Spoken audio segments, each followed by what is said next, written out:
that your faith is alive, and their faith is alive. That very night, he was baptized. Amen. Nang unang mangaral si Apostol Pedro ng pananampalatayang buhay, Acts chapter 2, mga kapatid, sa verse 40. Tingnan natin, simulan natin sa 37. At nang marinig nga nila ito, ang pangangaral ni Apostol Pedro, nangasaktan ng kanilang mga puso. Sabi ni Pedro, itong inyong ipinako sa krus sa Kristo, ay hindi taong-tao ito na gaya ng sabi ni Caiphas. Ang sabi ni Caiphas, ito'y namumusong sapagkat siya'y tao, inaangkin niyang siya ang Kristo, ang bugtong na anak ng Diyos. Pakinggan ninyo yan, mga guro ng relihiyon. Mahalaga yan. Ang aking paniwala, kahit sa mga guro ng relihiyon, nakakatulong ang preaching natin. Parang mayabang. Hindi, nagsasabi lang tayo ng totoo. Pakinggan ninyo, mga preacher ng relihiyon. Sabi ni Caiphas, ito'y tao na namumusong to. Inaangkin niyang siya ang Kristo. Namumusong ito. Si Pilato. Sanay si Pilato sa paniwalang anak ng Diyos Katunayan, ang mga Caesar, ang paniwala ng Romano, mga anak ng Diyos yan. Yun nga lang, marami silang Diyos, kaya maraming anak. Yan ang paniwala nila. Kaya sabi ni Pilato sa 19:5 ng Juan, inilabas niya ang Panginoon at sabi niya, here is the man. Ito ang tao. Ano ang gagawin sa taong ito? Tao ang paniwala ni Pilato at ni Caiphas.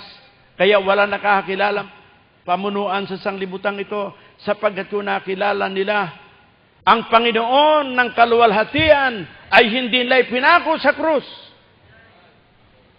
Unang Korinto 2:8, hindi na nakilala.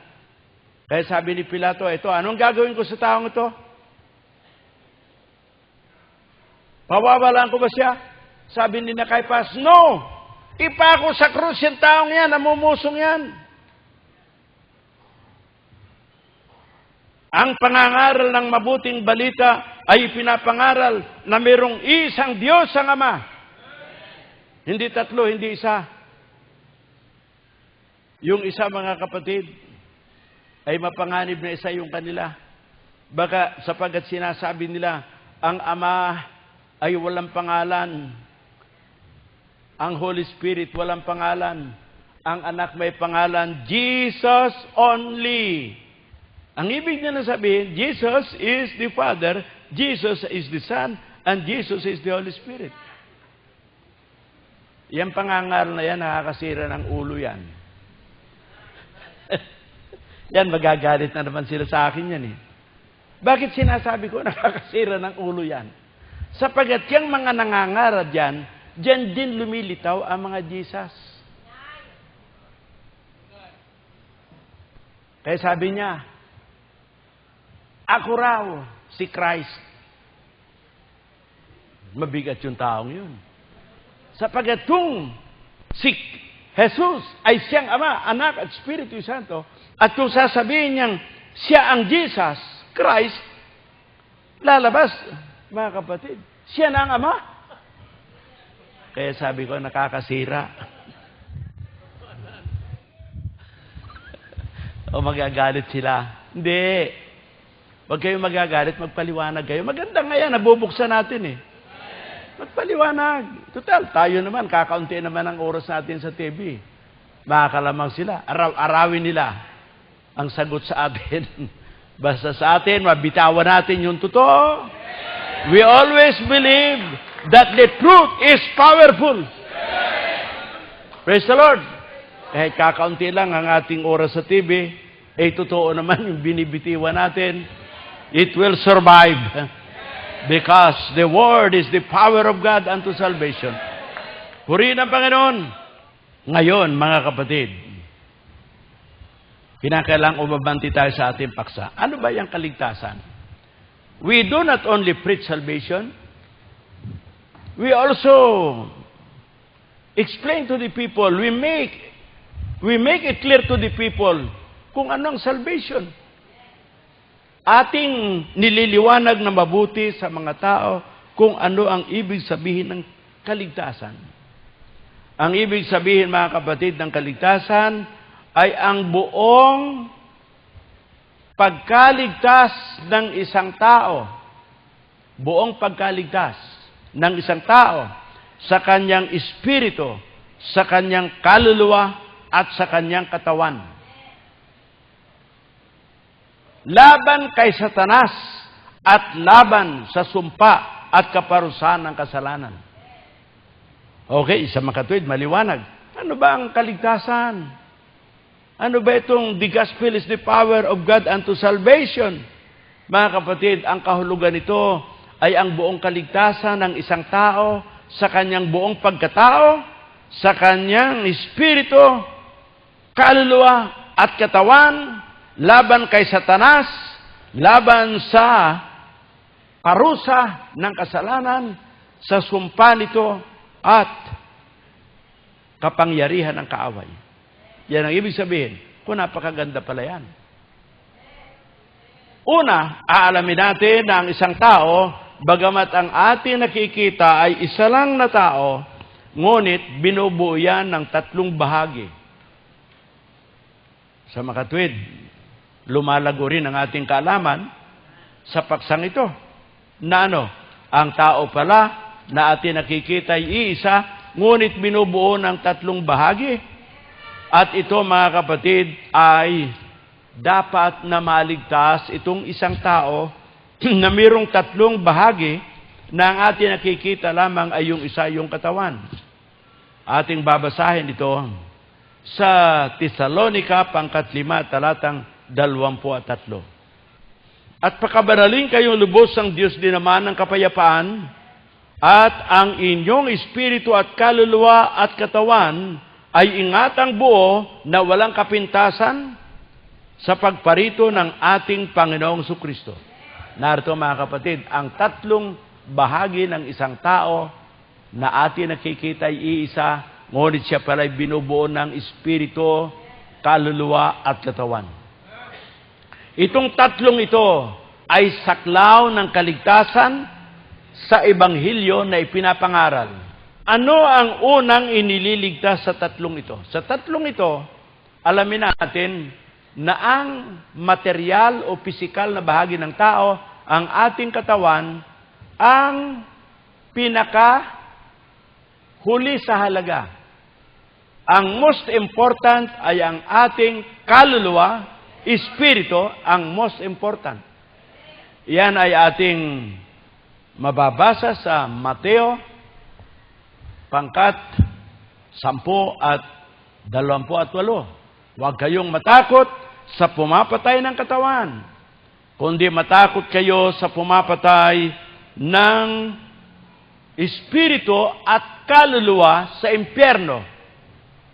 Sa makatwid, alin dito ang ipinapakita na ang katawan ay less in importance, and the soul and the spirit is greater in importance. Bakit?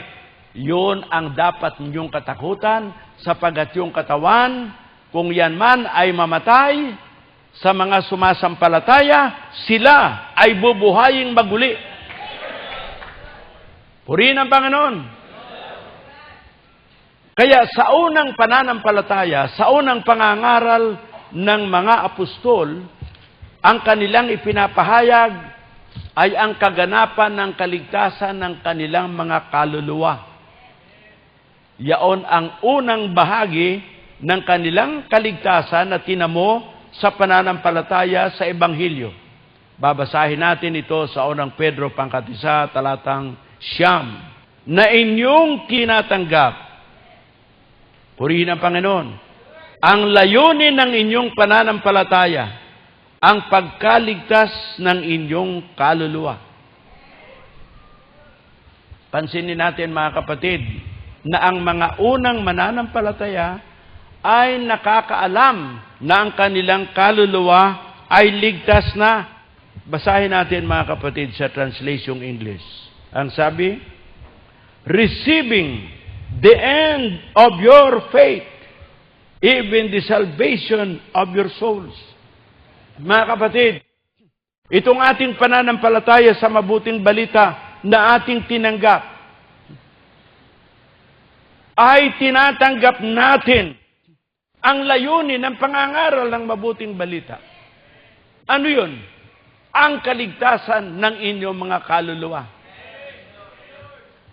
Isipin natin mga kapatid, ang mga tao na ngayon ay relihiyoso, naniniwala din sa Bibliang ito, ngunit ang kanilang kaluluwa ay walang kaligtasan sa kasalukuyan. Diyan sa Plaridel, meron tayong kapatid yan, na noong kami una magkita, hinamon ako ng debate.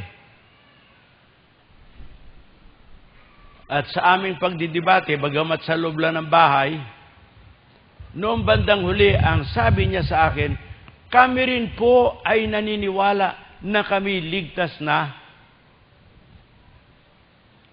Ang sabi ko sa kanya, hindi yan ang paniwala ng mga pare. Pag yan ang paniwala mo, kinakalaban mo ang mga pare. Sapagat ang paniwala ng mga pare, na ang mga namamatay, ang kanilang espiritu at kaluluwang lumalabas sa katawan, ay lumulusong sa purgatorio. Siguro kilala niyo si Brother Ponso. Sabi ko sa kanya, noong siya ay unbeliever pa, Kaponso, magagalit sa iyo ang pare. Ipinagkikipagdebate mo ang inyong pananampalataya, pagkatapos sasabihin mo, ligtas na rin ang aming kaluluwa. Ikaw ba'y para lang manalo sa debate o ikaw ay baka magalit sa iyo ang mga pare? Wala na silang pagmisa. Bakit? Ano ba yung misa? Para sa kaluluwa.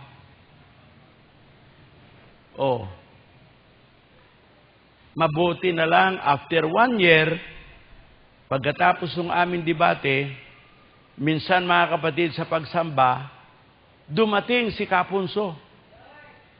Sabi niya, mga kapatid, sa ating mga ngaral, kay Freddy Dizon, pagkatapos ng pagsambang, sabi niya, Pastor, bautismuhan mo na